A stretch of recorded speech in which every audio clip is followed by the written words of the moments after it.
పరమగీతము 5వ అధ్యాయం 16వ వచనం. ఈరోజు దేవుని వాగ్దానం. అతడు అతికాంక్షణీయుడు.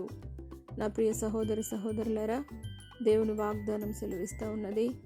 అతడు అతికాంక్షణీయుడుగా నీ కోసము నా కోసము ఆయన ఈ లోకానికి వచ్చాడు. అతని నోరు అతి మధురము, అతడు అతికాంక్షణీయుడు. యెరూషలేము కుమార్తెలారా, ఇతడే నా ప్రియుడు, ఇతడే నా స్నేహితుడు. నా ప్రియ సహోదరులారా, ఆయన అతికాంక్షణీయుడుగా దేవుని వాగ్దానం సెలవిస్తూ ఉన్నది. వధువు సంఘంగా మనల్ని సిద్ధపరచడానికి ఆయన అతికాంక్షణీయుడిగా మార్చబడ్డాడు. ఆయనే 10,000లో అతి సుందరుడుగా నిన్ను నన్ను రక్షణలోనికి నడిపించడానికి ఆయన అతికాంక్షణీయుడిగా ఈ లోకానికి వచ్చినట్టుగా మనం చూస్తూ ఉన్నాం.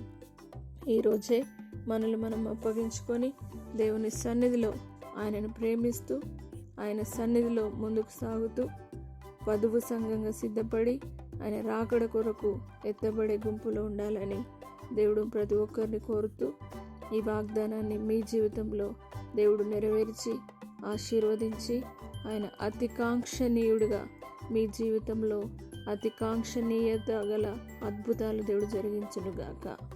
ప్రార్థన. పరిశుద్ధుడా, నమ్మదగిన దేవా, అతికాంక్షణీయుడానికి వందనాలు.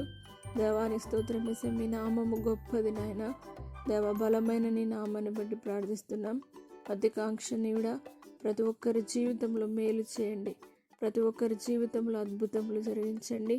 నీ రాకడ కొరకు ఎత్తబడే వధువు సంఘంగా దేవాని స్తోత్రం వేసే వరుని కోసం దేవ ఎదురు చూస్తూ రాకడ కొరకు ఎదురు చూసే బిడ్డలుగా ప్రతి ఒక్కరూ అతికాంక్షణీయుడైన మిమ్మల్ని చూసుటకు దేవ పరిగెత్తుకొని ఆశతో ఎదురు చూసే బిడ్డలుగా ఉండుటకు సహాయం చేసి ప్రతి ఒక్కరిని సిద్ధపరచుమని, నీ రాకడ కొరకు సిద్ధపరచుమని యేసు పరిశుద్ధ నామమును బట్టి అడిగి వేడుకుంటున్నాము తండ్రి.